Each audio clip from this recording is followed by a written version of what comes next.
saudara-saudara kita menuduh kita dengan Wahabi, ya, maka mungkin mereka tidak tahu siapa Syekh Muhammad bin Abdul Wahab rahimahullah taala. Apalagi banyak orang-orang Syiah yang menyebarkan isu bahwasanya Wahabi mengkafirkan kaum muslimin, Wahabi ya suka menumpahkan darah kaum muslimin, ya, dan macam-macam tuduhan. Wahabi mengharamkan ziarah kubur, Wahabi mengharamkan salawat kepada Nabi sallallahu alaihi wasallam, tuduhan yang dihembuskan. Kemudian tuduhan-tuduhan tersebut disambut oleh sebagian saudara-saudara kita. Akhirnya semakin besar tuduhan tersebut. Dan ini semua adalah tuduhan tidak benar. Kita mengatakan kenyataan mendustakan itu semua. Kita tahu Raja Wahabi, Raja Salman, ya, di antaranya. Hafizahullah ta'ala. Hari ini saya baru dapat kabar dia menyuruh seorang wartawan diberhentikan dari pekerjaannya dan koran dipermasalahkan, dikasuskan. Kenapa? Karena wartawan tersebut memuji dia berlebihan. Ya, dia baca koran tersebut, ternyata wartawan tersebut memuji dia berlebihan, disuruh berhenti penulis tersebut karena dia tidak ingin sampai tauhid terganggu. Dia menjaga kemudian tauhid, ya. Adapun menuduh bahwasanya kaum Wahabi suka mengkafirkan, maka itu tidak benar. Dibantah oleh Syekh Muhammad bin Abdul Wahab rahimahullahu taala, ya. Dan saya sedang menyusun juga tulisan tentang masalah itu, ya. Bagaimana Syekh Muhammad bin Wahab mengatakan kami tidak pernah mengkafirkan yang berkaitan dengan masalah 4 rukun, masalah salat, masalah zakat, puasa, haji. Kalau ada yang meninggalkan salat tidak dia kafirkan. Karena ini masih masalah khilafiyah di kalangan para ulama. Yang kami kafirkan hanyalah yang berkaitan dengan syahadatain. Kalau orang terjerumus dalam kesyirikan. Itu pun beliau mengatakan kami menjelaskan tentang masalah ini syirik, ini kekufuran. Adapun memvonis itu masalah lain.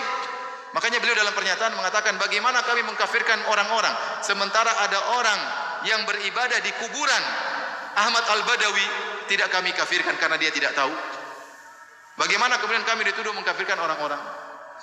Apalagi kemudian dituduhkan suka menumpahkan darah kaum muslimin. Apakah ada jemaah haji yang pergi ke Arab Saudi ketakutan dibunuh oleh orang Arab Saudi? Bukankah Saudi itu sarangnya Wahabi? Semua penduduk Saudi rata-rata apa?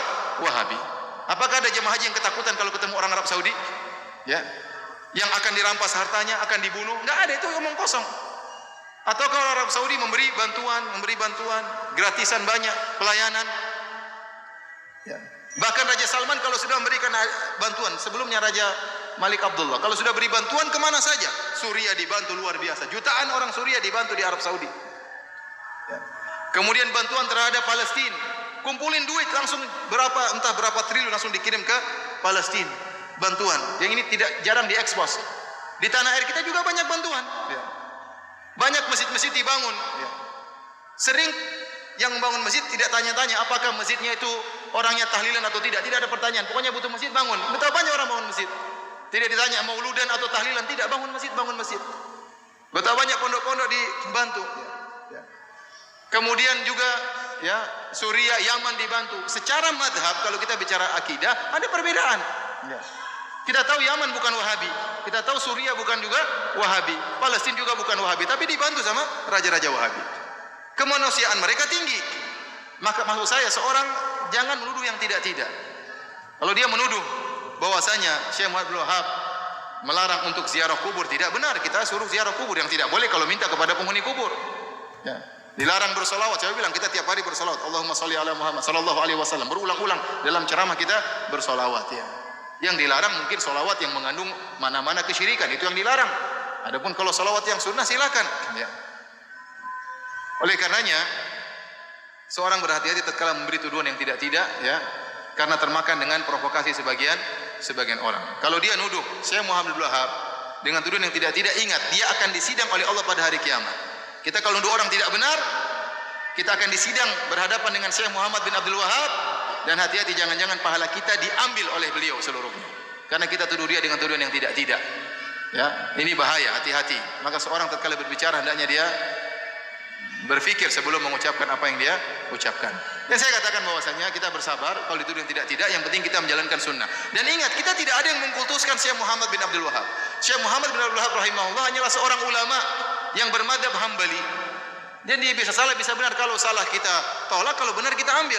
Dia sebagaimana ulama-ulama yang lain, bisa salah, bisa benar.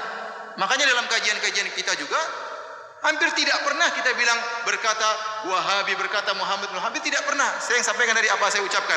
Perkataan Syekh Muhammad bin Wahab tidak ada saya ucapkan, tidak ada saya nukilkan. Ya, hampir tidak pernah. Kita sampaikan perkataan para ulama, perkataan ahli tafsir, siapa saja. Maka jangan kita berbuat zalim terhadap seorang pahlawan seperti Syekh Muhammad bin Abdul Wahab. Beliau adalah pahlawan. Dengan jasa beliau berdirilah kerajaan Arab Saudi. Dengan jasa beliau berdirilah kerajaan Arab Saudi. Yang sekarang kita bisa merasakan kenikmatan adanya kerajaan Arab Saudi. Ya.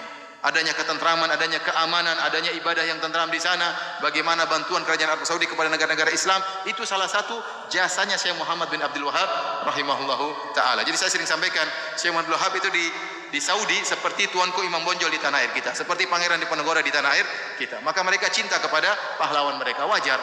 Kalau mereka cinta, mereka pelajari buku-bukunya, tapi mereka tidak fanatik. Kalau salah dibilang